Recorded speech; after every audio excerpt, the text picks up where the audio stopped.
You have no idea how many times I tried to record over this. You just have no idea. As I previously explained, I had left a large assortment of sites, some of them for good reason.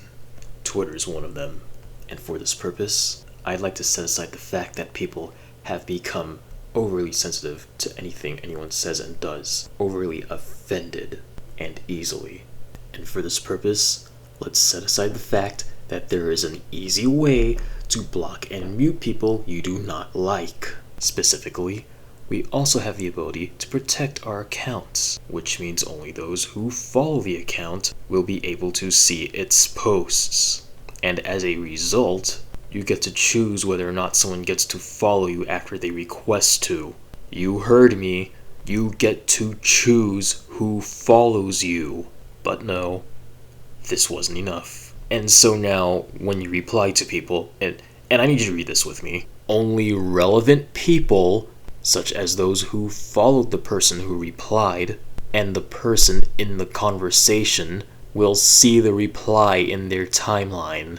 Furthermore, if someone replies and you do not follow them, it will not appear in your home timeline, just the notifications. And I'm pretty sure there's another way to do this. See, I'm pretty sure the whole point of posting a tweet in public is for it to be visible by the public. So if you don't want any of that, why not just send a direct message? Hell, you can include up to 10 people, and the character limit is greater than 280. So let's see. People offended too easily, people who want to treat the open general public as private and expect everyone to put up with it. Oh, and let's add this one. I tried to get involved with communities. It didn't work out too well. I made friends, and I still talk to them outside the platform. But being antisocial, well, I should have seen this coming sooner. Yeah, I was pretty much done with Twitter. So, that final week, I announced my impending departure, gave everyone 1 week to add me elsewhere, got a few responses, asked around a little bit too, and a week later I left. I can't say I got everyone out of there that I wanted, but in retrospect, some of them weren't the best for me to hang around anyway. Reddit. The voting system. It's supposed to tell people what's good content and what's not. Instead, it tells people what they want and what they don't want. Don't confuse the two. First, we have Ask Reddit, where people would constantly flip and as a result, steal other people's questions. Even though the site fakes the numbers sometimes, people keep finding various ways to game the system. Basically, it's a bandage approach. Don't know what question flipping is? Here, let me give an example, since I couldn't find one as I scrolled down a bunch. Though, before I get into that, there are subreddits out there which refuse to let you downvote, even if you press the button itself before you subscribe, the equivalent of following here. Unlike No Stupid Questions, where you could ask, quite literally, anything that doesn't break the site's rules, we have Ask Reddit, where the questions need to be generalized and open-ended. Here we go. The question reads, Boomers, what's better these days as opposed to when you were a kid? So, how would we flip this? Well, we only really need to change one word here. So the question would instead read, Boomers, what's worse these days as opposed to when you were a kid? Yeah, I bet that's going to generate a lot more answers, huh? And at the same time, punish the person who uploaded the original question. What did they do to deserve that? You might have heard how Tencent put a huge stake in Reddit. This could be just as good a reason as anyone's guess as to why there's a certain subreddit on the site. While I won't name it, I'll give you a hint. It's the opposite of r/Westerner. Now, I haven't looked in there myself, and I'm not tempted to try. I haven't even looked in r/Westerner. But the easiest way to get banned in there is to say something, anything they don't agree with. And from the glimpses of the few screenshots I've seen through various discussions I've bumped into, I managed to get just a glimpse of how they behave. The mental gymnastics, the ways they kick you out and tell you to go to r/Westerner. Now, this isn't to claim r/Westerner is as saintly as they come. In fact, I can only guess they do the same thing. But, you know, USA, not China. For this purpose, and with that statement, I wouldn't recommend anyone going into either subreddit. But as I continue to theorize, I'm pretty sure even if they haven't broken any rules, in which case, how? That surely they've instead done some pretty immoral stuff. Not NSFW immoral, I'm talking the evil kind. And not even cartoon levels of evil, I mean worse.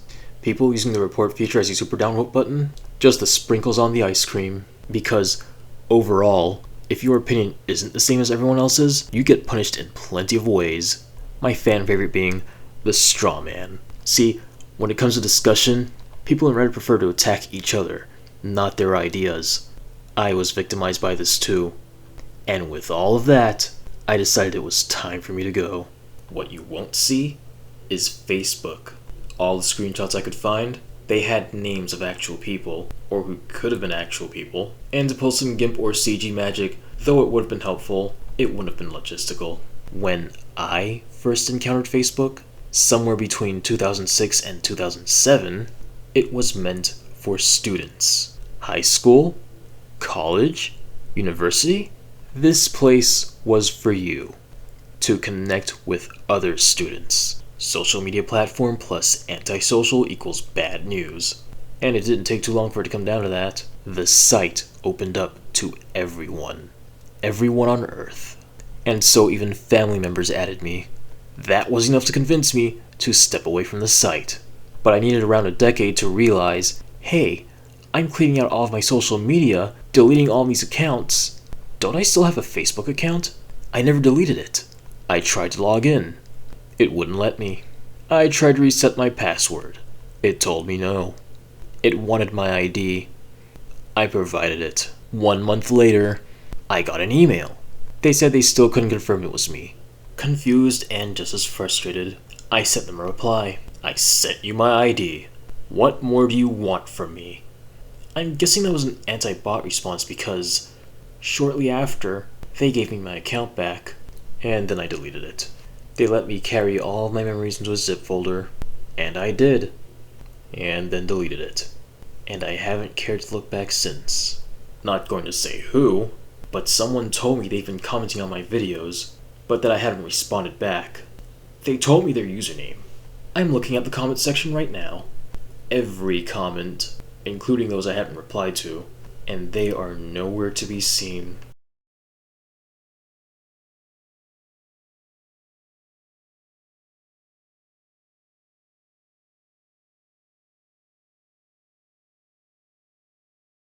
I've received no notifications and no email about it. It's not in the settings here. No, it's not replies to my comments. I'd see those in the comments section too. So, what's the verdict? This is assuming, but as there are no visible settings pertaining to this problem, I am going to assume it is on the site's end. I am going to assume that YouTube is shadow banning people, which would very well explain what I'm experiencing too. See, I post comments on other people's videos too, be it very, very unfrequently, and when I check through other browsers, the comment is there. But sure enough, within the next day or so, it's gone. Nowhere to be found. As if I've never said anything. So, to the person whose identity will be concealed until they identify themselves, know that I am not ignoring you, and assume you're not the only person out there experiencing this problem. But also know, I have multiple bandage solutions to this. The first is to upload videos to a different site. I have yet to begin this, but I am quite prepared to. And though this site does have some flaws, know that they are working on it. Know that they are improving slowly but surely. Even though a cryptocurrency is involved, I will not actively seek to use it. I will simply otherwise pretend it is not even there. The only exception to this rule is spending it to upload videos. My second bandage solution comes in the form of a prospective and tentative competitor to Discord, owned by the same people who created Roblox. Say hello to Guilded. Now, it does have some of the same functionality Discord has, but they've also got a few new ones too. Of particular interest to me is forums. I know, forums in an instant messaging application. For anyone who has no idea what forums are, you throw in a title, and then you throw in some content. In most places I've been, you not only have a profile picture, but you would also have a signature at the bottom of your posts. And so people would just reply to these, And though I can't say for sure who, there was a forum repulse button, so you wouldn't have to refresh the entire page. But what relevance does this have to what YouTube's doing? Well, I could just create a forum board here, made specifically for my videos. I know, greedy, but this also means that if anyone's experiencing the same problem, they could do the same thing I'm doing, for instance. Except, for their channels. Now, I'm not going to make a new forum post for every video I upload. I'll just leave that for everyone else. And I'm not going to let anyone else do the same thing for their channels in my forum board, because I would already have enough to moderate as is.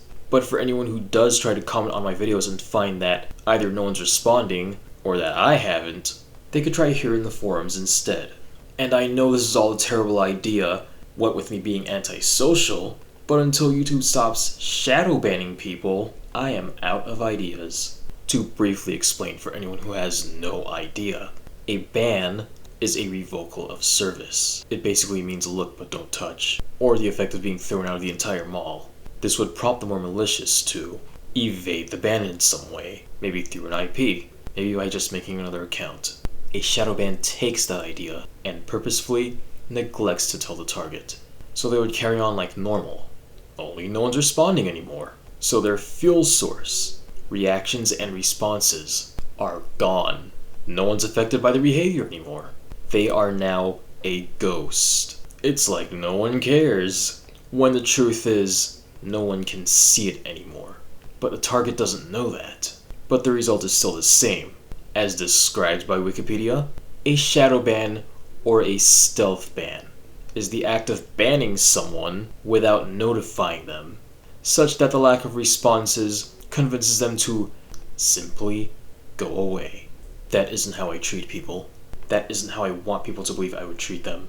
I may be antisocial, but I do at least try from time to time to come out of my shell, and I would gladly welcome in a new face, provided they don't misbehave is all. So the last thing I need is for a site to decide that for me, with no options to control it, or stop it, and without even telling me. Granted, I already had dwindling trust in the site, due to a number of events in the past, but this is where it all stops. Even worse, I feel just as transgressed as this person, who I'm sure is not alone. I identify with them, because I could safely say I have felt their pain on multiple occasions. When the solutions are ready, YouTube will find itself a backup. Less videos will be uploaded there as opposed to elsewhere. Elsewhere, I'm sure, won't secretly do things that negatively affect and impact other people on my behalf without telling me or giving me the option to opt out of it. And now, I look like the bad guy. Who knows how many other people out there have commented on my videos without me knowing, because they've been removed in secret, like they were never posted. No notifications whatsoever. I think it's safe to say I've had enough.